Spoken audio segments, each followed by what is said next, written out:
నన్ను మాట్లాడాల్సింది.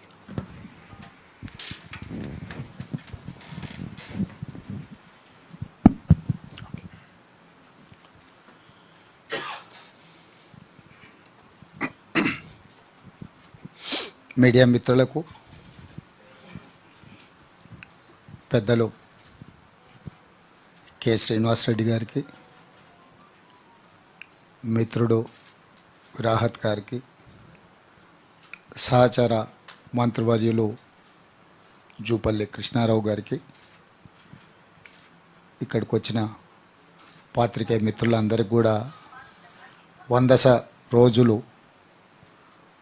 మా ప్రభుత్వం పరిపాలన పూర్తి చేసుకున్న సందర్భంగా ప్రభుత్వం తరఫున మీకు అందరికీ శుభాకాంక్షలు, అభినందనలు తెలియజేస్తున్నా.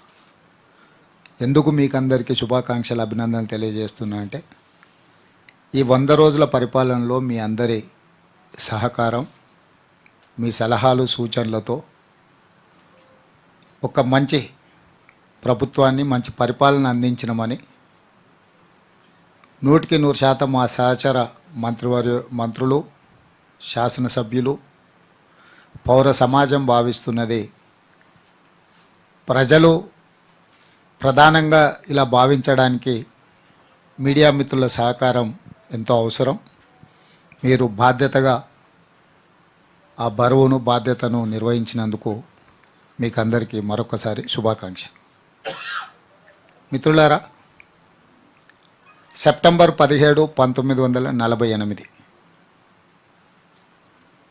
ఆనాడు ఉమ్మడి హైదరాబాద్ రాష్ట్రం కావచ్చు, భారతదేశం కావచ్చు, ప్రపంచం కావచ్చు, ఒక్కసారిగా మన వైపు మళ్ళీ చూసి సెప్టెంబర్ 17, 1948 ఒక ప్రత్యేకత ఉన్నది.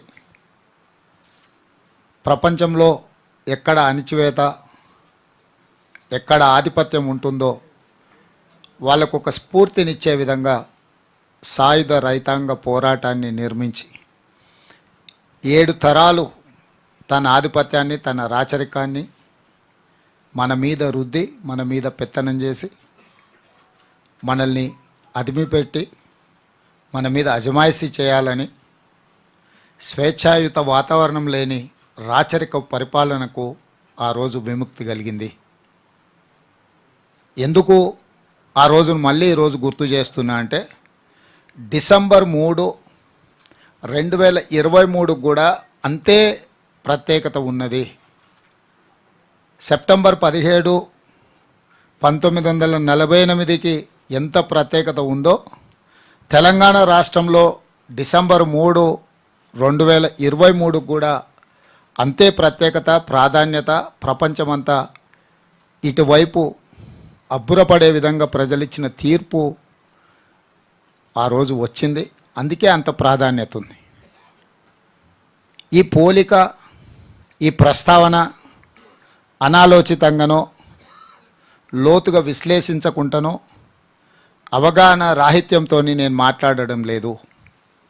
కాంగ్రెస్ పార్టీ అధ్యక్షుడిగానే కాకుండా తెలంగాణ రాష్ట్ర ముఖ్యమంత్రిగా ఈ 100 రోజుల పరిపాలనలో ఎన్నికల కంటే ముందు దాదాపుగా 9.5 సంవత్సరాలు ప్రతిపక్షంలో ప్రజల తరఫున ప్రజాప్రతినిధిగా ప్రజలలో మమేకమై, ప్రజల యొక్క ఆలోచనలో, ప్రజల యొక్క ఆకాంక్షల్ని దృష్టిలో పెట్టుకొని ఈరోజు ఈ మాటను నేను చెప్పదలుచుకున్నాను. 7 తరాలుగా ఈ ప్రాంతాన్ని పాలించిన నిజాం సాగర్ కట్టిన, నిజాం కాలేజ్ నిర్మించిన, నిజాం ఆర్థోపెడిక్ హాస్పిటల్ ఇచ్చిన, ఉస్మానియా యూనివర్సిటీ, ఉస్మానియా హాస్పిటల్స్ కట్టిన, మోజంజాయ్ మార్కెట్ నుంచి అన్ని వ్యాపారాల కోసం ఏర్పాట్లు చేసిన, ఈ తెలంగాణ ప్రజలకు కావాల్సినవన్నీ నేనే ఇచ్చిన.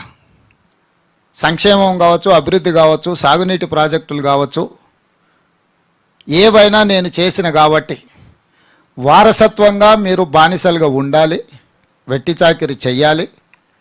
8వ తరం కూడా ఈ ప్రాంతాన్ని మేమే ఏలుతాం, మా వారసులే అధికారంలో ఉండాలి, ఆధిపత్యం చెలాయించాలి అని 7వ నిజాం నవాబ్ కోరుకున్నాడు. అభివృద్ధి చేసిన, సంక్షేమం అమలు చేసిన కాబట్టి ఈ ఆధిపత్యం అంతా మా చేతుల్నే ఉండాలి, వెట్టి చాకిరి కొనసాగాలి,